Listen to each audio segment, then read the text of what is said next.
Hello दोस्तों। स्वागत है आपका हमारे यूट्यूब चैनल कॉमिक फैन पर।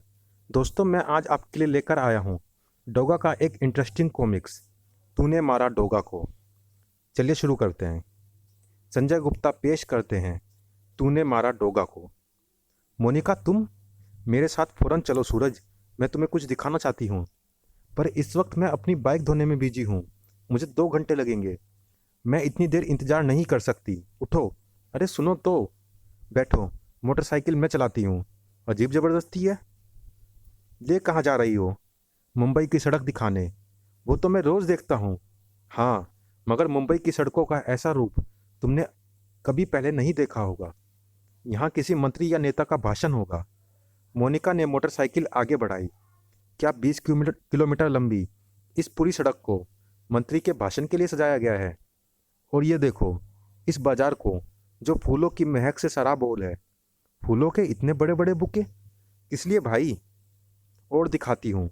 ठहरो, फूलों से बिछे इन रास्तों से तुम्हारी बाइक नहीं गुजर सकती। मगर क्यों? इस क्यों का जवाब देने के लिए ही मैं तुम्हें अब एक दूसरी जगह पर ले जा रही हूँ। भर धड़ धड़। उन लोगों को देखो सूरज, ये क्या बना रहे हैं? केक। सारा शहर ये किसका जन्मदिन मनाने की तैयारी कर रहा है? वो देखो, उसका, डोगा का जन्मदिन। मगर डोगा का जन्मदिन? ये क्या मजाक है? डोगा तो खुद नहीं जानता कि उसका जन्मदिन कब होता है, मगर लोग जानते हैं। लोगों का कहना है कि जिस दिन डोगा के कारण मुंबई में कर्फ्यू लगा था, उसी दिन मुंबई में डोगा का जन्म हुआ था।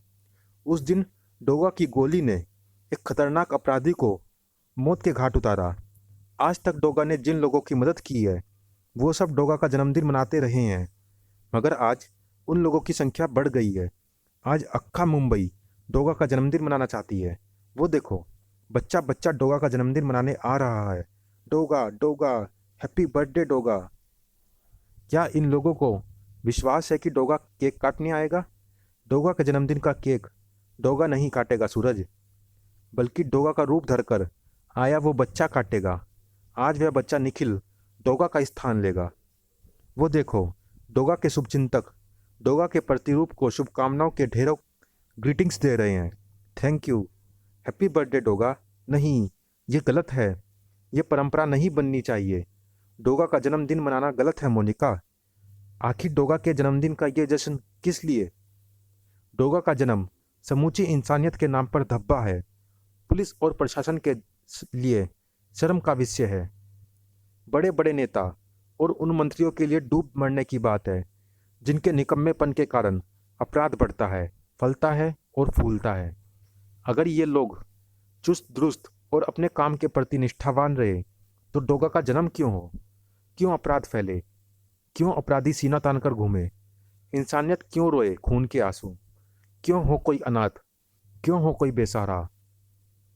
और क्यों जन्म ले डोगा? मजबूरी की कोख से जन्म लेकर, जुल्म और अन्याय की गोद में पलकर बड़े होने वाले डोगा का जन्म एक अभिशाप है। और अभिशाप के पैदा होने का जश्न नहीं मनाया जाता। उस दिन शोक मनाना चाहिए। डोगा का जन्मदिन मनाना है तो कोई नहीं कहे हैप्पी बर्थडे डोगा। डोगा का जन्मदिन मनाना है तो केक मत काटो, धाएं धाएं। डोगा का जन्मदिन मनाना है तो 2 मिनट का मौन रखो और भगवान से इंसान को इंसानियत का रास्ता दिखाने की दुआ करो, ताकि वो पाप, जुल्म और अन्याय का रास्ता छोड़कर फर्ज और कर्तव्य के रास्ते पर चलना सीख ले।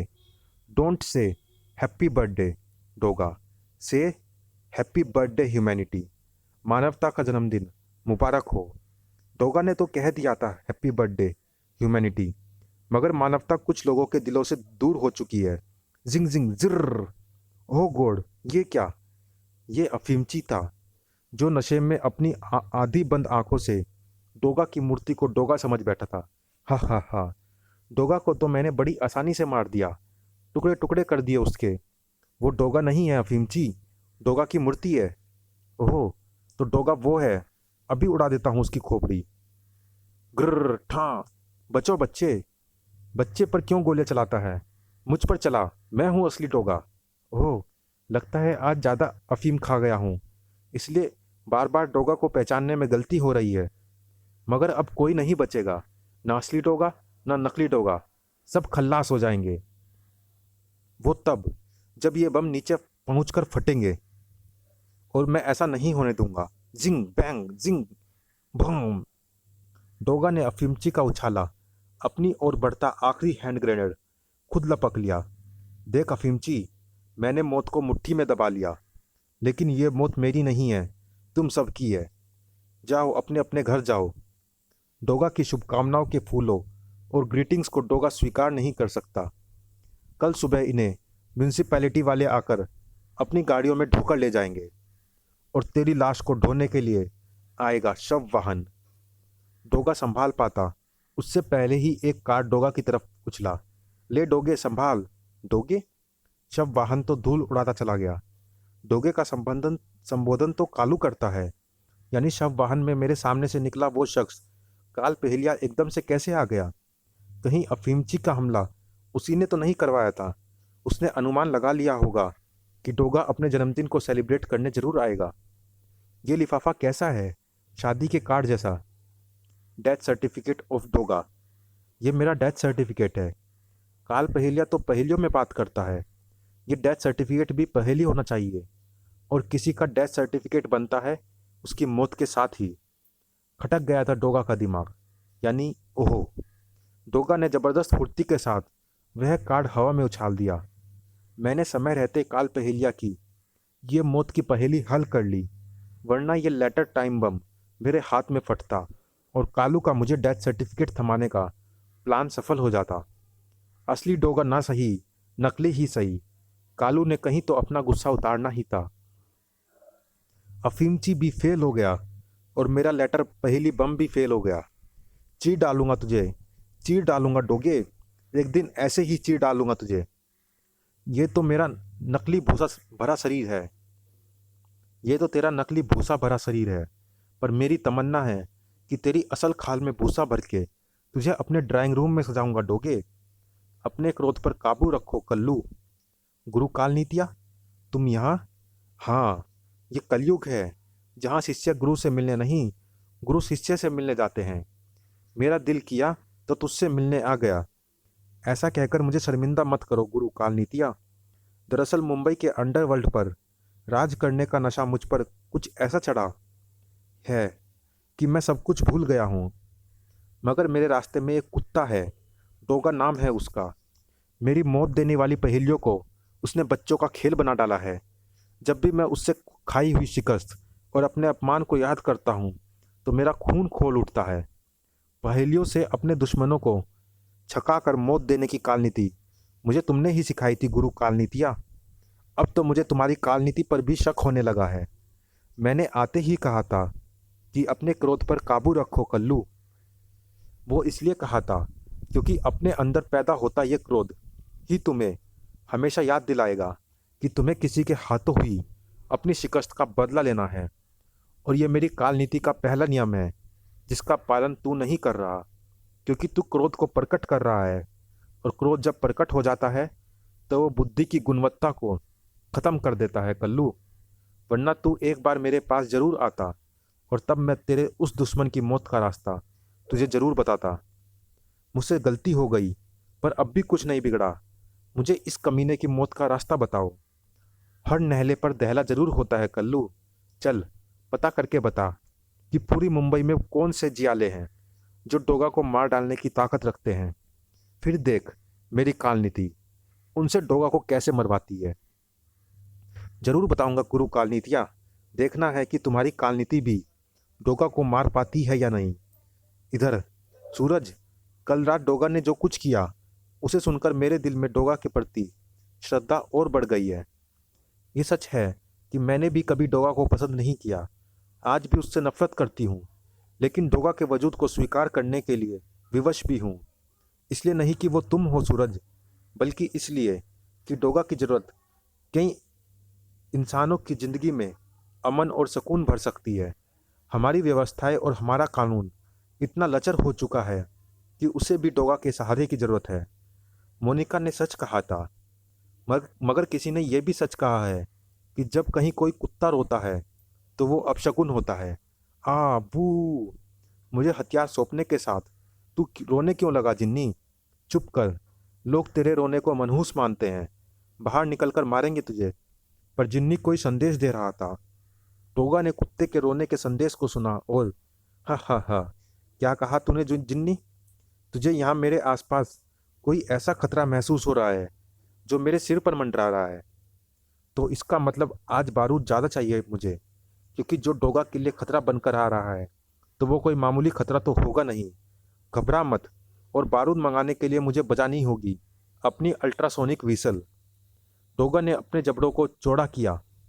डोगा को कुत्ता फौज बुलाने के लिए, अल्ट्रासोनिक सीटी रखने के लिए जगह की कोई समस्या नहीं, मगर सूरज के लिए उस सीटी को छिपाने की समस्या थी। इसलिए मैंने अब सीटी का आकार छोटा करके उसकी परमानेंट जगह बना दी है। अपने निचले जबड़े के अगले दांत में बारीक नायलॉन के धागे के साथ मैंने वो सीटी बांधकर निकल ली है। जब भी मुझे इसकी ज़रूरत पड़ती है तो मैं इस धागे को खींचकर निगली हुई अल्ट्रासोनिक सीटी को बाहर निकाल लेता हूँ और बजा देता हूँ, जिसे सुनकर चले आते हैं मेरी कुत्ता फौज के सिपाही मेरे हथियार लेकर। वुफ गुर्र। Thank you dog friends. Woof गुर्र। Mention not Doga. देख जिन्नी, डोगा के पास आज इतना बारूद है कि वो किसी भी खतरे के परखच्चे पल भर में उड़ा सकता है। अब बोल, अब क्या कहता है तू? अचानक जिन्नी ने अप्रत्याशित रूप से एक जंप ली। अरे जिन्नी, क्या कह रहा है तू? वुफ वुफ गुर गुर। मौत के को गले लगाने को उछला था जिन्नी। जिन्नी, वुफ। बेआवाज गोली जिन्नी की खोपड़ी में जा घुसी थी और जिन्नी की लाश दम से नीचे आ गिरी थी। साइलेंसर लगी गन से चली ये गोली तो मेरे सीने की तरफ लपक रही थी। तूने इसे अपने पर क्यों झेल लिया जिन्नी? अरे बेवकूफ़, डोगा से टकराने क्यों नहीं दिया तूने उसे? आज तक सिर्फ सुना था कि कुत्ता अपने स्वामी की मौत को अपने ऊपर ले लेता है। आज देख भी लिया। पर तेरे सिर की कसम है डोगा को, वफादारी और स्वामी भक्ति की मिसाल तूने कायम की है तो स्वामी का कर्तव्य डोगा भी निभाएगा। खड़ा होकर दहाड़ पड़ा डोगा। चलाओ, चलाओ गोली। ये रहा डोगा का सीना तुम्हारे सामने, और इस बार कोई जिन्नी बीच में नहीं आएगा। कुत्ते के सतर्क कानों ने दूर से ही गन का लीवर क्लिक होने का स्वर गोली नाल से निकलने से भी पहले सुन लिया था। समझ गया था डोगा कि हत्यारे ने दूसरी गोली चला दी है। साइलेंसर युक्त पिस्टल से चली गोली किस दिशा से आएगी, इसका आभास उसे हो चुका था। डोगा न सिर्फ हत्यारे की चलाई उस गोली से ही बच निकला, बल्कि उसने क्लिक वाली दिशा में फायर भी झोंक मारा। हत्यारे की किस्मत या डोगा की बदकिस्मती, डोगा की चलाई गोली लोहे के खंभे से टकराकर छितरा गई। ब्लैंक। पोल बीच में न आता तो गोली हत्यारे की खोपड़ी उड़ा देती। हत्यारे ने वो जगह छोड़ी और फौरन ही तीसरी गोली चलाई। गोली चलने की आवाज़ ओपनर द्वारा बोतल का ढक्कन खोलने जितनी ही मामूली थी, मगर डोगा के कुत्ते जैसे कानों में उस आवाज़ से भी पहले होने वाली लीवर दबने की आवाज़ सुनने की क्षमता थी। हत्यारा जो भी है, उसका निशाना ज़बरदस्त और अचूक है। कम डोगा भी नहीं था। तू जितनी बार फायर करेगा, मुझे उतनी बार तू अंधेरे में होने के बावजूद भी दिखता रहेगा, क्योंकि इस वक्त डोगा आंखों से नहीं, कानों से दिख रहा है। डोगा की गोलियां भी हत्यारे के होश उड़ाए हुए थी। ये हो क्या रहा है? मेरे अचूक निशाने चूक क्यों रहे हैं?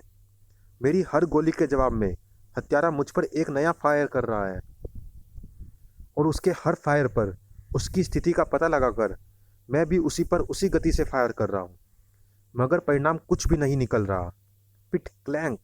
ओह, कहीं हत्यारा भी गोलियों से बचने की उसी ट्रिक का प्रयोग तो नहीं कर रहा जिसका प्रयोग मैं कर रहा हूँ। मगर यह नहीं हो सकता, क्योंकि गोलियों से बचने की यह ट्रिक जो ब्लैक पीपर कहलाती है, इसे दुनिया में सिर्फ दो लोग ही जानते हैं, या तो मैं या काली मिर्च चाचा। और मेरे सामने मुझ पर गोलियां चलाने वाले हाथ काली मिर्च चाचा के तो हरगिज नहीं हो सकते। तो फिर आखिर वो मेरे निशाने पर बैठ क्यों नहीं रहा? इस बार मेरे फायर के जवाब में रिपीट फायर नहीं हुआ। फायर अब भी नहीं हुआ, और अब भी नहीं हुआ, अब होगा भी नहीं। हत्यारा भाग चुका है। उसे महसूस हो गया कि जिसे वो अपना शिकार बनाना चाह रहा है, वो भी उसका शिकार कर सकता है, या फिर उसकी गोलियां ख़त्म हो गई होगी। जो हत्यारा ब्लैक पीपर या उन जैसी आर्ट जानता है, उसकी चलाई गोलियों को तो मुझे देखना ही होगा। सुबह इस गोली को पहचानिए काली मिर्च चाचा, क्योंकि गोलियों की पहचान आपसे बढ़कर दूसरा कोई नहीं कर सकता। इस गोली का प्रयोग शूटिंग रेंज में होता है, निशानेबाजी सिखाने में जिसका इस्तेमाल होता है। और पूरे मुंबई में ऐसा शूटिंग रेंज एक ही है, लोयन एम, जहां मैं इस वक्त आपके सामने खड़ा हूं। तुम कहना क्या चाहते हो सूरज? सूरज दबी जबान में डोगा पर हुए अज्ञात हत्यारे के हमले के विषय में काली को बताता चला गया। तब निसंदेह ऐसी गोलियों का प्रयोग मैं अपने शिष्यों को निशानेबाजी सिखाने के लिए करता हूँ, मगर उसके बाद उनसे बची हुई गोलियाँ व पिस्टल वापस ले ली जाती है। ये काम मेरे किसी शिष्य का नहीं हो सकता। यूँ तो ऐसी पिस्टल चोरी छिपे भी मुंबई में किसी के पास हो सकती है, मगर मुझे संदेह ब्लैक पीपर आर्ट के कारण हुआ। ये आर्ट आपने सिर्फ मुझे सिखाया है काली चाचा? हाँ, और यकीनन तुम्हारे अलावा किसी और को नहीं। मुझे सुनकर हैरानी हो रही है चाचा, यह गंभीर विषय है। हम दोनों के अलावा भी एक और शख्स ऐसा है जो गोलियों से बचकर दुश्मन को ट्रिगर की आवाज़ के सहारे अंधेरे में भी धराशायी करने की आर्ट जानता है। मुझे मोहर सिंह की याद आ रही है, जिसने छिप छिप कर सारी आर्ट सीख ली थी और मेरे चारों चाचाओं को चैलेंज कर दिया था। कहीं ये शख्स भी कुछ ऐसा ही छुपा रुस्तम शख्स तो नहीं, जो अब उस आर्ट को डोगा के खिलाफ इस्तेमाल कर रहा है? अगर ऐसा शख्स हुआ भी तो उसे ढूंढना मुश्किल है, क्योंकि आज तक मैंने बहुतों को ट्रेनिंग दी है। उनमें से वो छुपा रुस्तम कौन होगा ये कहना मुश्किल है। वो जो भी होगा, उसका मकसद अभी पूरा नहीं हुआ है। शायद वो फिर डोगा के सामने आए, और शायद तब डोगा उसे बचकर जाने ना दे। अच्छा चाचा, चलता हूँ, सावधान में रहना। इस विषय में जानने के लिए पढ़े डोगा का एक चैलेंजिंग कॉमिक, चार मीनार। काल पहिलिया के चेहरे पर शोले भड़क रहे थे। कमबख्त को बड़ा नाज था अपनी निशानेबाजी पर। उसे कहा था मामूली सा एक पिस्टल छोड़कर शानदार AK-47 जैसे हथियार लेकर जा, मगर नहीं माना। कहता था एक ही गोली में डोगा का काम तमाम कर देगा। पर कमबख्त की सारी गोलियां चूक गई और डोगा नहीं मरा। देखा गुरु कालनीतिया, कितना घाघ है डोगा। मौत को धोखा देकर कितनी आसानी से निकल जाता है। मुंह इधर कर मेरी तरफ। ये लो, कर लिया। मेरी शक्ल देखोगे क्या? पहले कभी नहीं देखी क्या? उफ, चटाक। पूछ कि मैंने तुझे ये थप्पड़ क्यों मारा? क्यों मारा? क्योंकि तू काम कम करता है और बड़बड़ ज़्यादा। तू भूल गया कि अभी हमारे तरकश में 3 और शानदार तीर हैं, और ये सभी तीर रामबाण की तरह है, जिनका वार चूकना नहीं चाहिए। पर चूंकि शिकार डोगा जैसी हस्ती है, इसलिए अगर ये पहला वार चूक गया तो भी तुझे परेशान नहीं होना चाहिए, समझा? अब ऐसी हरकत मत करियो कि दूसरा थप्पड़ खाना पड़े। डोगा के लिए षड्यंत्र तैयार था, और षड्यंत्रकारियों के लिए डोगा। धाड़! 25 गुंडे मिलकर एक ऐसा आदमी को मार रहे हैं। डोगा तुम्हें निमंत्रण देता है अपनी ताकत मुझे दिखाने का। धाएं धाएं, प्लैंग, उफ, आ, ओक, ओम, उफ, बोलो, 25 एक साथ आओगे या अलग अलग? इन 25 को मैं अपने लिए नहीं तेरे लिए लाया हूं डोगा। मुझे तू अपनी मौत कह सकता है। ये मुझे झुठमुठ में पीट रहे थे। अपने पिटने का नाटक तो मैंने तुझे सामने लाने के लिए किया था। मेरे ये 25 आदमी तेरी तरफ से लड़ेंगे, ताकि जब मैं तेरी हड्डियां एक एक करके तोड़ना शुरू करूं तो तुझे ये मलाल न रहे कि तू अकेला था और मैंने तुझे बचाव का कोई मौका नहीं दिया। मैं तुझसे अपनी दुश्मनी की वजह नहीं जानता और न ही पूछूंगा, क्योंकि डोगा के दुश्मनों की मुंबई में कोई कमी नहीं। उन्हीं में से तू भी एक होगा। लेकिन रहा सवाल 25 आदमियों का, ये उसकी तरफ से लड़ेंगे जो सबसे पहले सड़क पर गिरेगा। डोगा ने मौत पर वार किया। मौत ने न सिर्फ वह वार बचाया, बल्कि डोगा पर प्रहार भी कर दिया। थर्ड! ओह, काफी फुर्तीला कराटेबाजी का माहिर लग रहा है। मगर कराटेबाजी के सर्वश्रेष्ठ मास्टर हल्दी चाचा का शिष्य हूं मैं भी। हल्दी चाचा ने अपने लोयन ओ कल्ट में कराटेबाजी के ऐसे ऐसे पैतरे मुझे सिखाए हैं, जिन्हें या तो हल्दी चाचा जानते हैं या फिर मैं। निसंदेह मौत का शरीर इस वार से झंझना गया था, मगर लड़ाई का वक्त कमजोरी जाहिर करने का वक्त नहीं होता, क्योंकि वही पल भारी पड़ सकते हैं। और ये बात खुद को डोगा की मौत कहने वाला वो शख्स जानता था। मैं तो इसे फुर्तीला समझा था, पर यह उससे भी कहीं ज़्यादा है, धाड़। लेकिन मैं ये बात जानता हूँ कि ये मेरे हल्दी चाचा से ज़्यादा फुर्तीला फाइटर नहीं है, और अपने चाचा के बाद फुर्तीले फाइटर के रूप में मेरा ही नंबर आता है।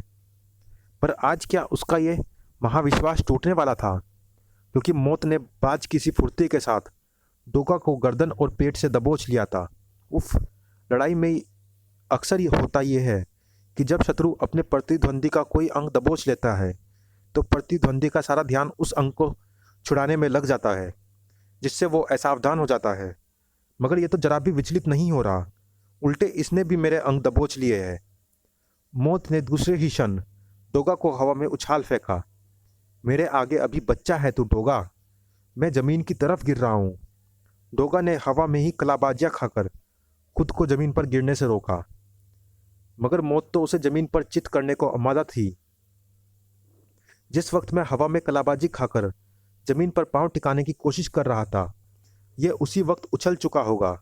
मेरे पांव जमीन पर लगते ही इसकी ठोकरें भी मेरे सीने व चेहरे से आ लगी। चलिए दोस्तों, इस कॉमिक्स में इतना ही। ये रोमांचक कॉमिक्स जारी है अगले भाग में भी। मिलते हैं इसी कॉमिक्स के अगले भाग में। तब तक के लिए धन्यवाद।